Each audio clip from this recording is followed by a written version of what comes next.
Ô Dieu d'amour, nous te rendons gloire et honneur. Toi qui as commencé avec nous depuis les temps, tu as cheminé avec nous. Aujourd'hui, Éternel, tu m'as fait grâce que je puisse écouter des grands témoignages dans mon église où tu as épargné de la mort, tu as épargné des situations catastrophiques. Tu es bon, Éternel. Ça nous donne l'assurance que tu écoutes nos prières. Éternel, merci. Merci parce que tu l'as fait. Merci parce que tu l'as accompli. Je te bénis, je te glorifie et continue, Seigneur, à protéger le nôtre. Continue à protéger le peuple d'Ararat, car le peuple a besoin de cette protection. Au nom puissant glorieux de Jésus-Christ, qui est notre Seigneur Sauveur, nous avons ici prié. Amen. Amen. Amen. Voilà, bien-aimé, que Dieu soit béni. Sans plus tarder, je vais chercher un petit tableau pour faire un petit rappel. Je vais faire un petit rappel. Dans ce petit rappel, juste, ça va nous aider à trouver certaines périodes que nous voulons parler ici, une période que nous voulons parler. Voilà, mon tableau est là.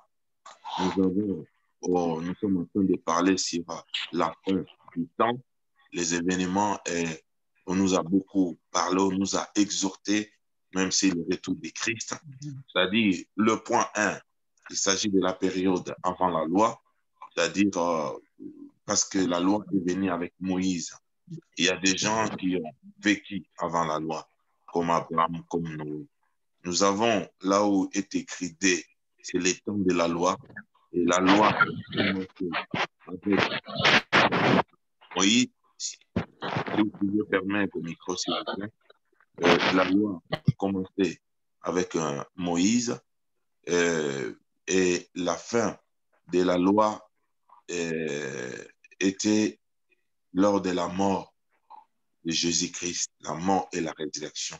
Parce que la mort et la résurrection de Jésus-Christ a inauguré les temps de la grâce. C'est-à-dire que c'est la partie 3 dans ce tableau. Donc, les temps de la grâce, c'est les temps où nous sommes. Nous vivons sous les temps de la grâce. Et ces temps de la grâce, la Bible nous dit, le Seigneur viendra chercher l'Église. Parce qu'il a bâti son Église, il a enseigné son Église. Et le Saint-Esprit est venu pour perfectionner, laver encore l'Église. Et le Seigneur Jésus lui-même, il dit dans Jean 4, il est allé nous préparer de la place dans la maison de son Père, parce qu'il y a plusieurs demeures. Et Jésus veut là où il est que nous soyons. C'est ainsi que quand il va venir, il va monter avec l'Église dans les airs, où il va amener l'Église au tribunal de Christ. C'est-à-dire là, nous sommes dans la partie 4, mais au niveau de l'autel. C'est-à-dire là, au ciel, il y a deux parties. Vous avez vu comme un petit carré. Là-haut, c'est là où le Christ va amener l'Église, les chrétiens qui sont morts et ceux qui seront vivants dans la foi véritable. Il n'y aura pas de compromis. Voilà pourquoi on nous a beaucoup parlé sur la préparation. Il faut être vigilant dans cette période de la grâce, parce que nous ne savons pas à quel moment le Seigneur va revenir. Et après le tribunal de Christ, là-haut, il y aura les noces, c'est-à-dire la fête, qui va durer pendant 42 mois. Ça sera que la fête, Jésus avec l'Église, les chrétiens qui seront transformés, on aura un corps glorieux et avec les anges, nous allons fêter là au ciel.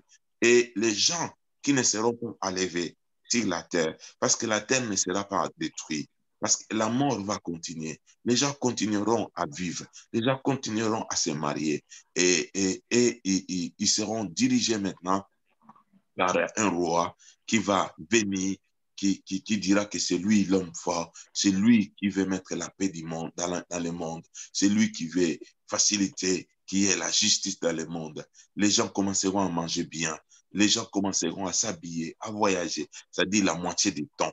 Hein. Les temps là, ça va durer 7 ans, c'est-à-dire après l'enlèvement, et ça va durer 7 ans. La première partie du temps, donc la partie A au niveau de la terre, c'est à ce moment-là, l'Antichrist va améliorer la vie des gens. Les gens diront, ah, c'est vrai, c'est lui le Messie, on a la paix, on a le bonheur. on mange comme on veut. Mais à la moitié du temps, la partie B, c'est à ce moment-là, il va se lever. Il va dire, commencez à m'adorer. Il va fabriquer une statue là qui va imposer les gens d'adorer. Il va lui-même se positionner dans les temples qui sera construit en Israël. C'est la montagne là où Moïse et Abraham avaient voulu offrir Isaac. Et c'est là où le temple a été construit. Salomon avait construit le temple. Et même dans la succession des temps, ceux qui sont venus après, c'était cet endroit. Et ce temple était détruit à l'an 70. Et le peuple de Dieu est parti aussi dans la captivité. Et maintenant, cet endroit-là est partagé. Une partie, il y a une mosquée pour les musulmans, une partie, il y a des juifs, ceux qui sont dans le judaïsme. C'est-à-dire qu'ils ont leur partie aussi où il y a la partie le mur de lamentation. Alors, il y a le combat, là, il y a le nerf des combats. L'horloge de Dieu est là. Parce qu'Israël veut récupérer toute cette partie pour construire les temples. Et ils sont entrés à la modèle de l'ancien temps. C'est-à-dire, quand ils vont retrouver le sang de l'œuf les tables de pain de proposition, ils vont retrouver l'arche de l'alliance, ils vont retrouver l'autel du parfum, ils vont célébrer les cultes comme dans l'ancien temps, dans la loi, comme dans la loi, comme avant la loi. Et c'est à ce moment-là que l'Antichrist ira s'asseoir dans ce temple. Il va dire, c'est moi le Messie. Il va imposer, il va dominer, il va frapper. Il va instituer la marque de la bête qui est 666. Pour acheter, si tu n'as pas cette marque, tu n'achèteras pas. Tu ne pourras pas voyager. Tu ne pourras pas manger. Et nous voyons ces choses-là, symboliquement, est en train déjà d'arriver parce que il va utiliser les choses qui sont déjà dans le monde. Il va utiliser la nouvelle technologie parce qu'il sera un homme. Pour diriger le monde, il ne pourra pas être partout. Il va utiliser les moyens technologiques pour gérer le monde. Et ça sera une période très difficile. Et c'est pendant cette période que les enfants d'Israël qui n'avaient pas cru en Jésus-Christ comme Messie vont reconnaître le Messie qu'ils ont persécuté. C'est ainsi qu'ils seront martyrisés, ils seront tués parce qu'ils vont refuser la marque de la bête. Mais ils vont vivre la résurrection, la première résurrection à sa deuxième phase après la tribulation. Et lorsque l'Église va descendre pour inaugurer les temps des 1000 ans que nous appelons le millénium. Et c'est la période 5 qui est le millénium. Et cette période, c'est le règne de Jésus-Christ. Quand Jésus-Christ est venu, il est mort. Il n'était pas venu pour régner. C'est vrai, il règne aujourd'hui dans nos cœurs. Mais il n'était pas venu parce que c'était ça. C'est que les Juifs, ils pensaient, ils disaient, nous attendons un Messie qui doit nous libérer contre le joug romain. Mais comment, et tu te dis, Messie, fils de Joseph, un charpentier, ainsi de suite. Mais pendant cette période-là, l'époque-là numéro 5, ça sera le règne. Jésus va diriger avec autorité. Et l'Église sera à ses côtés comme épouse, lui-même l'époux. Et la vie va continuer. Les gens qui sont restés dans la terre, sur la terre, ils vont continuer à mourir, ils vont continuer à vivre. Mais pendant cette période des milléniums, les gens auront la capacité de vivre pendant 1000 ans. Le moins âgé n'aura pas moins de 100 ans. Un bébé ne pourra pas mourir avant moins de 100 ans. Les gens pourront avoir l'âge de l'arbre. C'est ce que nous avons vu avec les amis hier. Aujourd'hui, et pendant cette période, Satan sera lié. Il sera envoyé dans l'abîme, une prison provisoire. Mais l'Antichrist, lui, avec les faux prophètes, seront envoyés directement en enfer. Voilà pourquoi il y a une leçon quand même à tirer. Nous devons faire attention, bien-aimés. Lorsque nous sommes derrière quelqu'un, nous soutenons, souvent les gens qui sont derrière, qui meurent souvent. Donc c'est l'Antichrist et les faux prophètes qui sont venus pour soutenir Satan, qui vont inaugurer l'enfer. Parce qu'au jour d'aujourd'hui, l'enfer est encore fermé. Je vais revenir, si Dieu nous donne la grâce, même l'année prochaine, je parlerai sur l'enfer, je parlerai un peu sur Satan. Je ne vais pas passer beaucoup de temps à parler sur Satan pour ne pas lui donner de la valeur. Nous voudrons beaucoup parler de Jésus, de sa gloire, de sa puissance et de toutes les promesses qu'il nous a réservées. Quand un chrétien comprend ces choses, quel que soit le pouvoir de Satan, Satan sera sous nos pieds. Donc, après les 1000 ans, c'est à ce moment-là viendra une période de jugement. Je ne sais pas ça va durer combien de temps. Les jugements. Ce n'est pas n'importe quel jugement, mais les jugements derniers. Parce que nous parlons du jugement du tribunal de Christ, qui est un tribunal récompensatoire, c'est-à-dire pour donner les récompenses. Mais là, c'est les jugements derniers. C'est là où il y aura le trône blanc. Et Jésus assis sur le trône, en train de juger les gens qui avaient abandonné Jésus-Christ, les gens qui ne voulaient pas croire en Dieu, les gens qui voulaient conduire leur vie selon leurs coutumes, dans les fétiches, dans le vol, dans les avortements, dans l'alcool, dans la méchanceté, dans les plaisirs du monde. Et ils ont donné le dos à Dieu. Ils n'ont pas voulu écouter la parole qui leur a été prêchée. Et si la mort arrivait, ces gens-là seront d'abord ressuscités. Parce que la Bible nous dit, la mort va rendre les morts, la mer va rendre les morts qu'il a gardés, la terre va rendre les morts.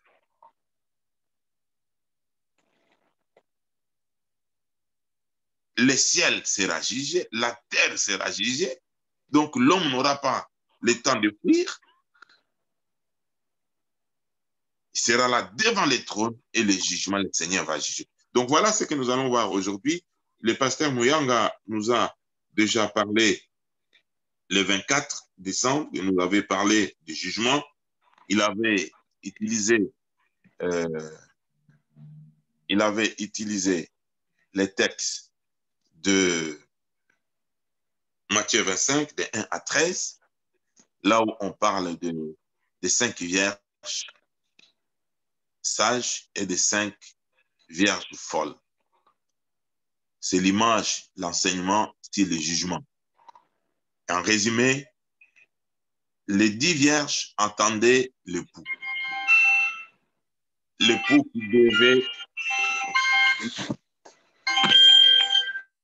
Les 10 vierges entendaient l'époux.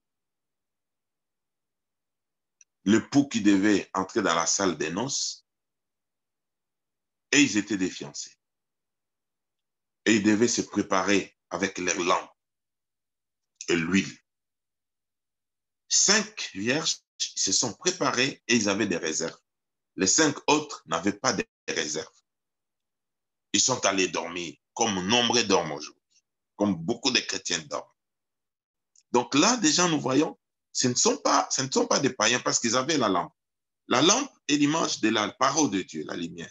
Nous donnons l'image, ce sont des croyants, les gens qui attendaient l'époux. Ils avaient des lampes, ils avaient quand même l'huile. Mais l'huile n'était pas suffisante. L'huile n'était pas suffisante. Et ils ne sont pas entrés dans la salle des noces.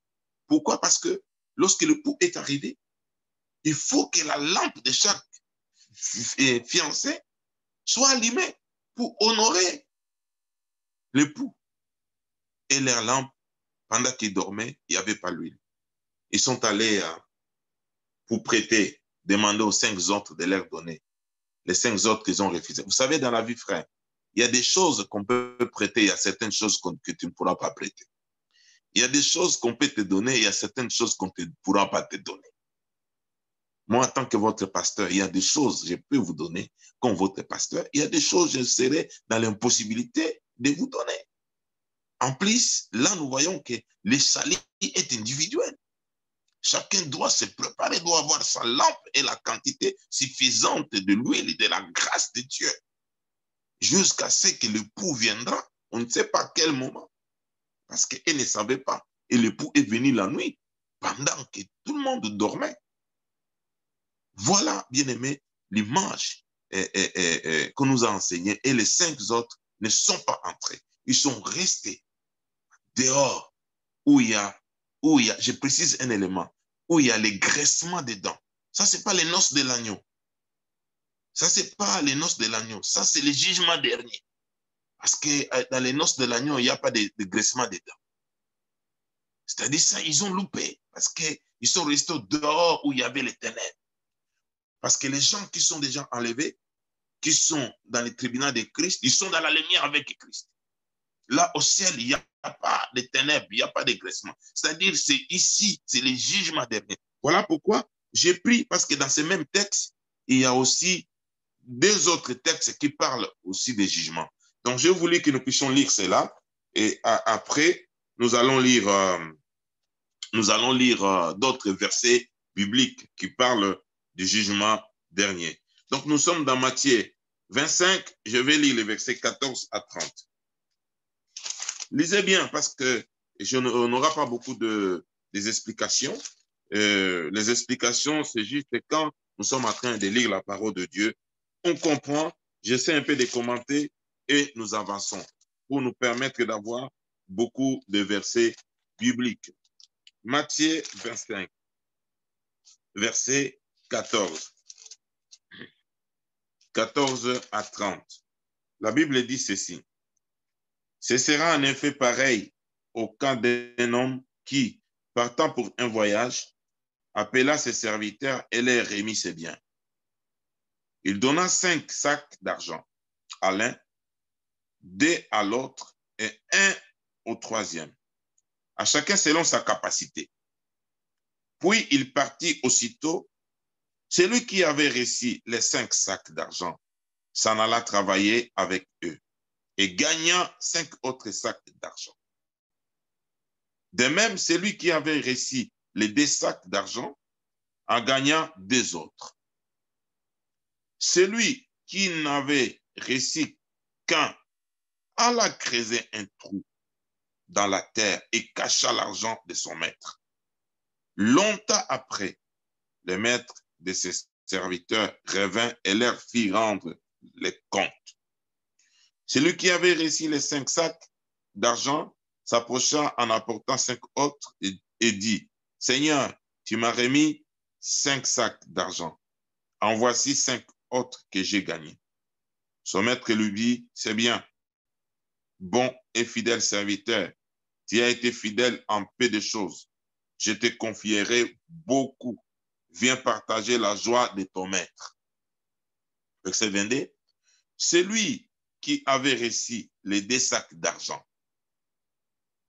s'approcha aussi et dit, « Seigneur, tu m'as remis 2 sacs d'argent. En voici 2 autres que j'ai gagnés. » Son maître lui dit, « C'est bien, bon et fidèle serviteur. Tu as été fidèle en peu de choses. Je te confierai beaucoup. Viens partager la joie de ton maître. » Celui qui n'avait reçu qu'un sac d'argent s'approcha ensuite et dit, « Seigneur, je savais que tu es un homme dur. Tu moissonnes où tu n'as pas semé. Tu récoltes où tu n'as pas planté.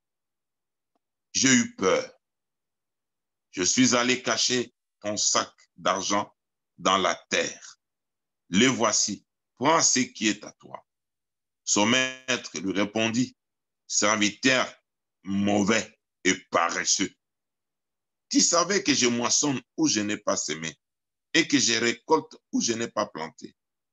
Il te fallait donc remettre mon argent au banquier et à mon retour, j'aurais retiré ce qui est à moi avec un intérêt. Prenez-lui donc les sacs d'argent et donnez-les à celui qui a les 10 sacs d'argent. En effet, on donnera à celui qui a et il sera dans l'abondance, mais à celui qui n'a pas, on enlèvera même ce qu'il a. Quant aux serviteurs inutiles, jetez-les dans les ténèbres extérieures. C'est là qu'il y aura des pleurs et des graissements des dents. Donc déjà, le dernier verset, là où il y aura des pleurs et les grincements des dents, c'est un enfer. C'est là où il y aura des graissements des dents. Donc, dans ce texte, on veut nous parler de beaucoup de choses. Les hommes de Dieu nous ont beaucoup parlé sur la préparation, sur l'apostasie, sur la vigilance. Mais ici, nous pouvons parler déjà sur les rendements. Nous devons produire. Un chrétien doit produire. Tu dois produire le fruit de la repentance, le fruit de l'esprit. En dehors des fruits de l'esprit, tu peux reproduire en termes de service. Parce que Dieu a déversé en nous des qualités et des capacités, chacun selon son niveau.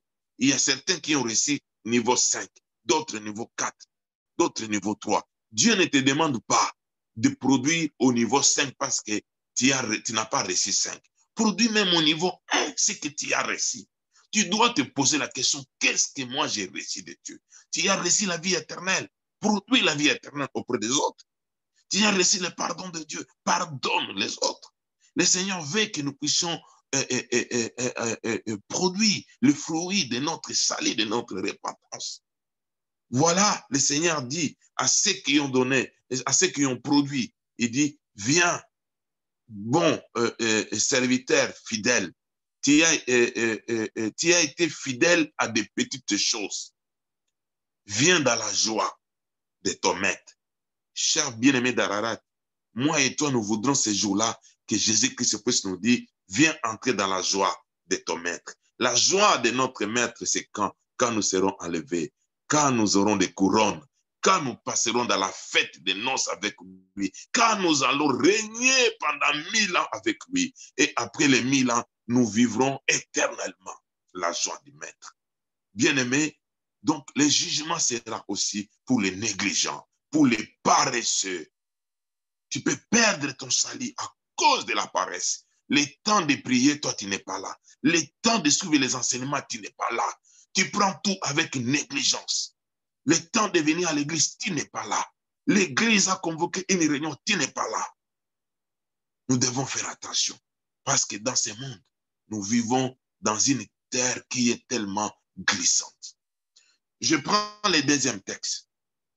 Matthieu 25, 31 à 46. Matthieu 25, 31 à 46. La Bible dit, lorsque le Fils de l'homme viendra dans sa gloire avec tous les saints. Donc, vous voyez déjà là, il dit lorsqu'il viendra dans la gloire avec tous les saints. C'est-à-dire, l'Église a terminé le tribunal de Christ, il a terminé les noces et il descend. Donc, il y a une partie, on parle de millénium, mais il y a une partie qu'on parle aussi de jugement, les jugements des nations. Il dit, lorsqu'il viendra dans sa gloire avec tous les saints et anges, il s'assiera sur son trône de gloire. Toutes les nations seront rassemblées devant lui. Il séparera les uns des autres, comme le berger sépare les brebis des boucs. Il mettra les brebis à sa droite et les boucs à sa gauche. Alors, le roi dira à ceux qui seront à sa droite, venez, vous qui êtes bénis par mon Père, prenez possession du royaume qui vous a été préparé dès la création du monde. En effet, j'ai eu faim, vous m'avez donné à manger. J'ai eu soif et vous m'avez donné à boire. J'étais étranger, vous m'avez accueilli. J'étais nu, vous m'avez habillé. J'étais malade et vous m'avez rendu visite. J'étais en prison et vous êtes venus vers moi. Les justes lui répondront, Seigneur, quand avons-nous vu affamé, t'avons-nous donné à manger, ou assoiffé, t'avons-nous donné à boire? Quand avons-nous vu étranger, et t'avons-nous accueilli, ou ni, et t'avons-nous habillé? Quand avons-nous vu malade, ou en prison, et sommes-nous allés vers toi? Et le roi leur répondra, je vous le dis en vérité, toutes les fois que vous avez fait cela à l'un de ces plus petits de mes frères, c'est à moi que vous l'avez fait.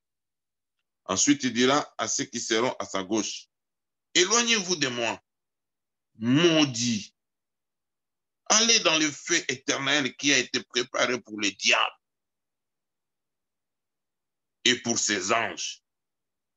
Donc là, déjà, nous comprenons, bien aimé, l'enfer n'était pas préparé pour les hommes. L'enfer était préparé pour les diables et les anges. Et le diable, parce qu'il est tellement rusé, ne veut pas aller seul. Voilà pourquoi il va chercher à corrompre, à séduire un grand nombre des hommes pour aller avec eux dans l'enfer. L'enfer, ce n'est pas ta place, ma soeur, mon frère. Ta place, c'est au ciel, dans la joie avec Christ. Verset 42. En effet, j'ai eu faim et vous ne m'avez pas donné à manger. J'ai eu soif et vous ne m'avez pas donné à boire.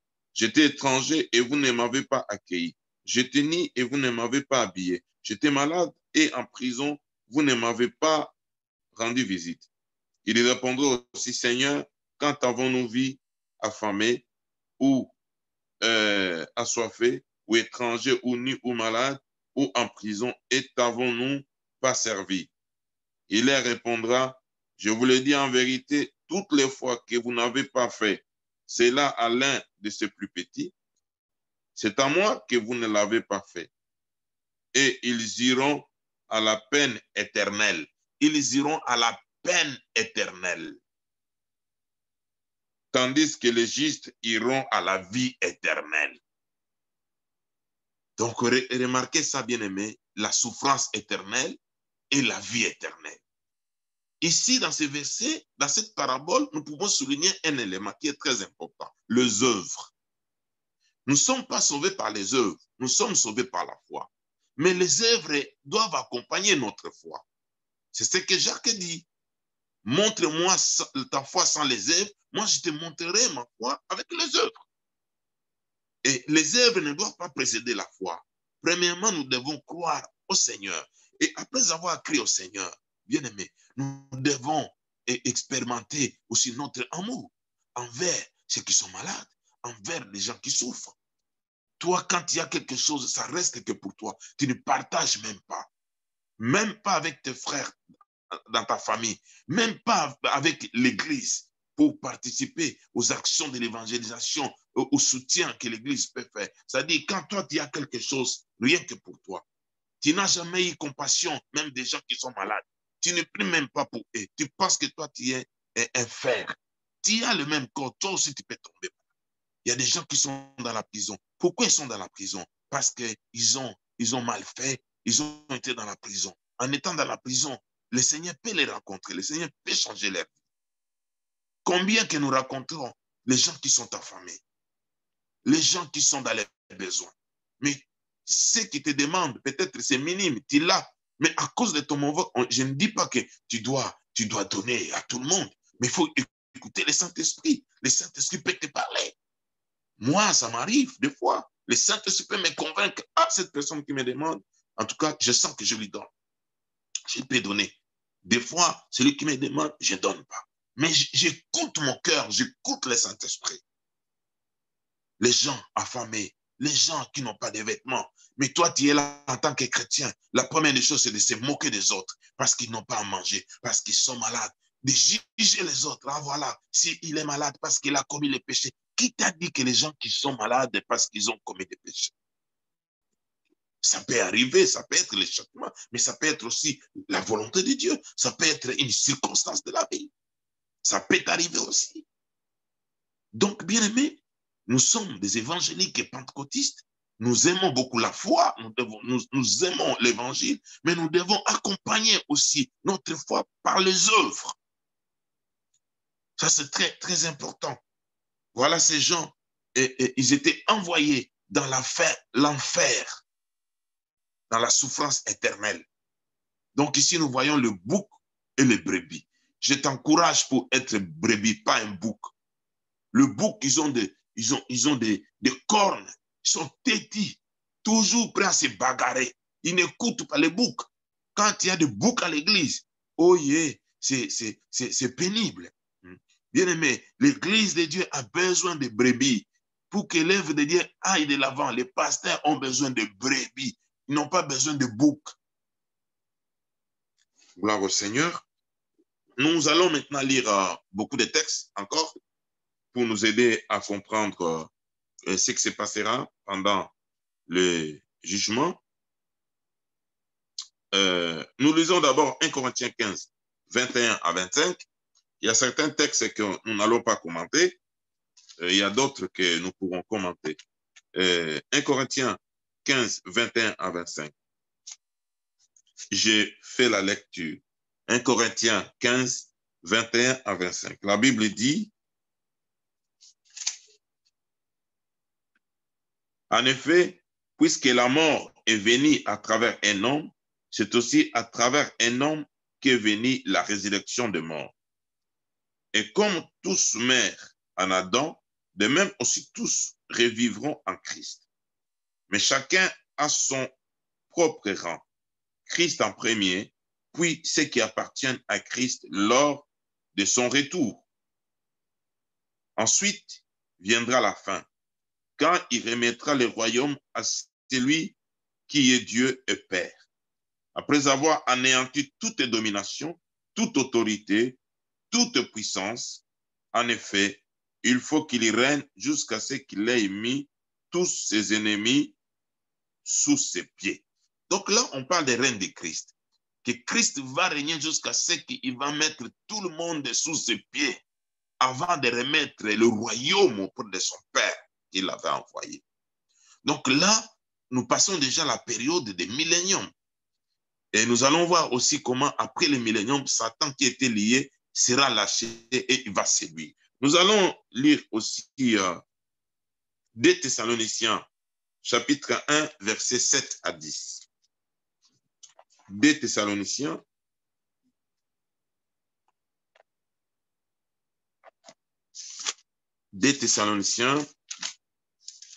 chapitre 1, versets 7 à 10. Je fais la lecture. Et de vous donner à vous qui souffrez du repos avec nous lorsque le Seigneur Jésus apparaîtra du ciel avec les anges de sa puissance, au milieu d'une flamme de feu, pour punir ceux qui ne connaissent pas Dieu. Donc, Jésus viendra, il va punir ceux qui ne connaissent pas Dieu et ceux qui n'obéissent pas à l'évangile de notre Seigneur Jésus-Christ. Ils auront pour peine une ruine éternelle. C'est-à-dire, leur peine, c'est une ruine éternelle. Nous allons voir ça après. C'est une souffrance qui ne s'arrêtera jamais. Ils ne pourront même pas mourir. Tu seras dans le feu te consume tant mal, mais tu ne brilles pas et tu ne meurs pas. Parce que la mort sera lui-même déjà condamné. Donc, il n'y aura pas la mort. Donc, c'est ça, la mort éternelle. Le verset, on dit, loin de la présence du Seigneur et de la gloire de sa force. Lorsqu'il viendra ces jours-là pour être célébré parmi ses saints et admiré parmi tous ceux qui auront crié. Or, vous avez crié à notre témoignage. Amen. Là, on parle ici le jugement dernier. Nous allons lire aussi avec nous Apocalypse chapitre 20. Allons à l'Apocalypse.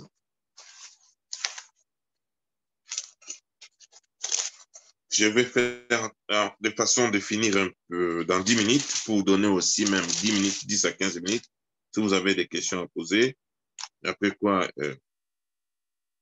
nous allons prier. La journée de demain sera plus consacrée à la prière. Il n'y aura pas d'enseignement. Il y aura un message d'exhortation, mais plus la prière. Apocalypse 20, je commence par les versets 7 à 10. La Bible dit, quand les 1000 ans seront passés, Satan sera relâché de sa prison. C'est-à-dire, après les règnes de Christ, le millénium, Satan qui était arrêté après la tribulation lors de la guerre d'Armageddon, qui était mis dans l'abîme, pendant 1000 ans, il ne va pas se manifester parce que nous avons vu l'ange était descendu avec la chaîne pour lier la porte de l'abîme. Il dit, sera relâché de sa prison. et il sortira pour égarer les nations qui sont aux quatre coins de la terre. Donc déjà là, vous comprenez que le monde existe encore. Pendant les milléniums, Jésus descend et règne avec l'Église. Les nations sont encore là, dans les quatre coins de la terre. Et quand Satan sera lié après les 1000 ans, il dira, ah, il va retourner à sa nature, à son travail de séducteur. Il va chercher à séduire encore les nations pour faire la guerre maintenant avec Christ. Il dit, non, non, non, non, venez, nous allons les battre, nous allons détruire l'Église et nous allons détruire les saints, nous allons récupérer notre pouvoir. Maintenant, la Bible dit, Gog et Magog, afin de les rassembler pour la guerre. Elles sont aussi nombreuses que les sables de la mer. Ils montèrent sur toute la surface de la terre. Ils encerclèrent les camps des saints et la ville bien-aimée. La ville bien-aimée, c'est Jérusalem. Terrestre. Les camps où Jésus va mettre son QG en Israël et la ville bien-aimée, c'est Jérusalem. Ils vont l'encercler. Mais un feu venu de Dieu descendit du ciel et les dévora. Verset 10. Les diables qui les égaraient furent jetés dans les temps de feu et de soufre où sont la bête et les prétendus prophètes. Vous voyez à quel moment le diable, Satan, sera envoyé en enfer. Il sera envoyé après 1000 ans lors de la guerre de Gog et Magog. Lui, lorsqu'il sera lâché, il va chercher à séduire, à réunir les nations qui sont partout dans le monde pour combattre les reines de Christ. Le feu viendra du ciel qui va les consumer et Satan sera jeté en enfer où il va rejoindre la bête et le prétendu prophète qui étaient déjà en enfer lors de l'Armageddon, de la guerre, avant les 1000 ans. Et ils avaient inauguré déjà l'enfer. Donc au jour d'aujourd'hui, l'enfer est encore fermé. Les gens qui meurent, ils partent dans les séjours des morts. Il y a les séjours des morts pour les croyants et les séjours des morts pour les méchants. C'est là où nous allons revenir quand nous lisons Luc 16, l'histoire de pauvre Lazare et l'homme riche. Je continue. Ils seront tourmentés jour et nuit au siècle des siècles. Donc, ceux qui seront en enfer seront tourmentés jour et nuit des siècles Bien-aimé, si tu pars en enfer, c'est des siècles que tu seras tourmenté là-bas. Vous tous, avec le diable. Alors, je continue, je vais lire maintenant les versets 11 au verset 15. La Bible dit, j'ai vu alors un grand trône blanc. C'est-à-dire, après que le diable fut jeté en enfer, après les Gog et Magog, l'apôtre Jean a vu un trône blanc. Celui qui était assis, la terre et le ciel s'enfuirent loin de lui. Vous voyez, bien aimé? Donc, la terre a pris la fuite devant les trônes blancs. Le ciel a pris la fuite devant les trônes blancs.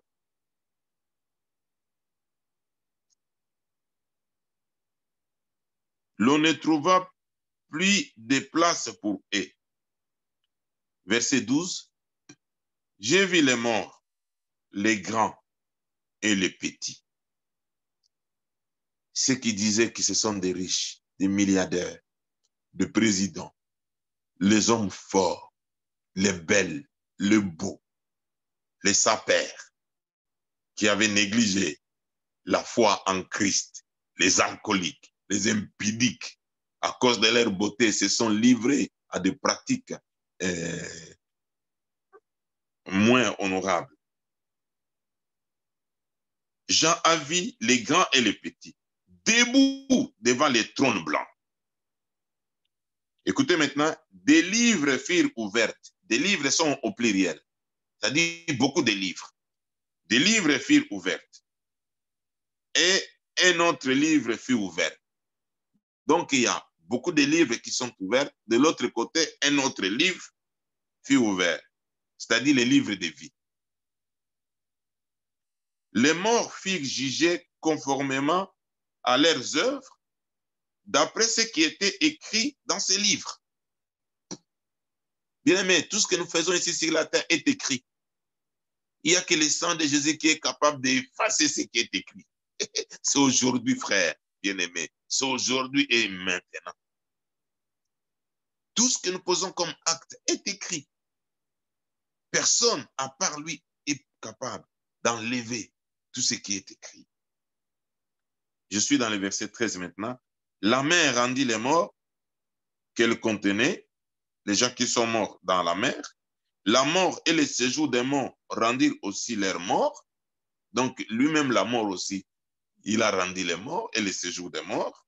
C'est comme je vous ai dit que ceux qui meurent partent dans le séjour des morts. Et chacun fut jugé conformément à sa manière d'agir. Verset 14. Puis la mort et le séjour des morts furent jetés dans les temps de paix. Donc, comprenez déjà ici, les gens, ils sont devant le trône blanc. Il y a des livres qui sont ouverts et il y a un livre de vie pour vérifier tout ça. La mort fut jugée et les séjours des morts sont jetés dans les temps de feu, en enfer. C'est la seconde mort. Tous ceux qui ne furent pas trouvés inscrits dans les livres de vie furent jetés dans les temps de feu. Donc, dans les livres de vie, c'est difficile de trouver les noms des les gens qui seront là, c'est difficile qu'on trouve leurs noms.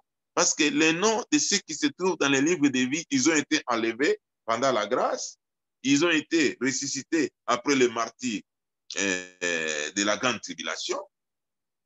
Tous ceux qui sont restés là, ils se sont réjouis seulement pendant le règne de Christ, mais leurs noms sont écrits dans les livres qui étaient là, où les actions de chaque personne étaient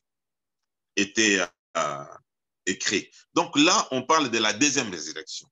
J'avais dit au départ, lorsque nous avons étudié la résurrection, la première résurrection est pour la vie éternelle, la deuxième résurrection est pour la honte éternelle. J'étais dans le fait. Donc les gens qui seront en enfer, ils ne pourront pas mourir parce que la mort est déjà condamnée. La mort n'aura pas le pouvoir de tuer les gens. Non. Tu seras en enfer où il y a le feu, où il y a la souffrance. D'éternité en éternité, tu pleures, tu gémis. Il n'y a pas la mort, il n'y a pas la terre, il n'y a pas les... Parce que même la terre, le ciel est passé. Parce que ce n'est qu'après, il y aura une nouvelle terre et un nouveau ciel pour ceux qui seront avec Christ. Donc voilà, bien aimé, je vais lire aussi avec nous Luc 16, 19 à 31. Lisons vite, ou soit vous pouvez lire à la maison. Non, lisons ça. Lisons ça, je vais vous donner d'autres textes que vous allez lire à la maison. Luc 16, 19 à 31. Luc 16, 19 à 31. La Bible dit, il y avait un homme riche qui s'habillait de pourpre, de fin lin, qui chaque jour menait joyeuse et brillante vie. Un pauvre du nom de Lazare était couché devant son portail, couvert d'ulcères. Il aurait bien voulu se rassasier de miettes qui tombaient de la table du riche. Cependant même, les chiens venaient lécher ses ulcères. Le pauvre mourut et fut porté par les anges auprès d'Abraham. Le riche mourut aussi et fut enterré. Dans le séjour des morts, en proie à une grande souffrance, il leva les yeux et vit de loin Abraham avec Lazare, avec ses côtés. Il s'écria, Père Abraham, aie pitié de moi. Envoie Lazare pour qu'il trempe le bout de son doigt dans l'eau afin de me rafraîchir la langue, car je souffre cruellement dans cette flamme. Abraham répondit, mon enfant, souviens-toi que tu as réussi des biens pendant ta vie, que Lazare a connu le mot pendant la sienne. Maintenant, il est consolé ici et toi, tu souffres. De plus, il y a un grand abîme entre nous et vous, afin que ceux qui voudraient passer ici vers vous ou de chez vous vers nous ne puissent pas le faire. Les riches disent, je te prie alors, Père Abraham, d'envoyer Lazare chez mon père, car j'ai 5 frères. C'est pour qu'ils les avertissent, afin qu'ils n'aboutissent pas, et aussi dans ces lieux de souffrance. Abraham lui répondit, ils ont Moïse, le prophète, qui les écoute. Les riches disent, non, Père Abraham. Mais si quelqu'un vient de chez les morts vers eux, ils changeront d'attitude. Abraham lui dit encore, s'ils n'écoutent pas Moïse et les prophètes, ils ne les seront pas persuadés, même si quelqu'un ressuscite. Ça, c'est vraiment une très bonne parabole qui illustre la situation. C'est maintenant que nous devons écouter, bien-aimés. L'amour de Dieu est là et Dieu nous aime. Voilà l'histoire. On ne dit pas que pour hériter le royaume des cieux, il faut être pauvre. Non. On veut dire qu'on peut être riche, mais on est dans la foi. On est dans le Seigneur. Il y a des pauvres aussi qui iront en enfer parce qu'il est pauvre, il est dans la maladie, il n'a pas voulu croire au Seigneur, il est méchant, il est orgueilleux, ainsi de suite. Il n'entrera pas. Donc voilà un peu, je vous donne quelques textes, vous allez lire vous-même à la maison. Matthieu 7, 21 à 23. Matthieu 7, 21 à 23. Acte 17, verset 31. Jean 12, 47 à 48. Je voudrais m'arrêter par là, vous donner 5 à 10 minutes. Si vous avez peut-être des questions à poser, vous pouvez poser quelques questions avant que nous puissions prier. Que Dieu vous bénisse.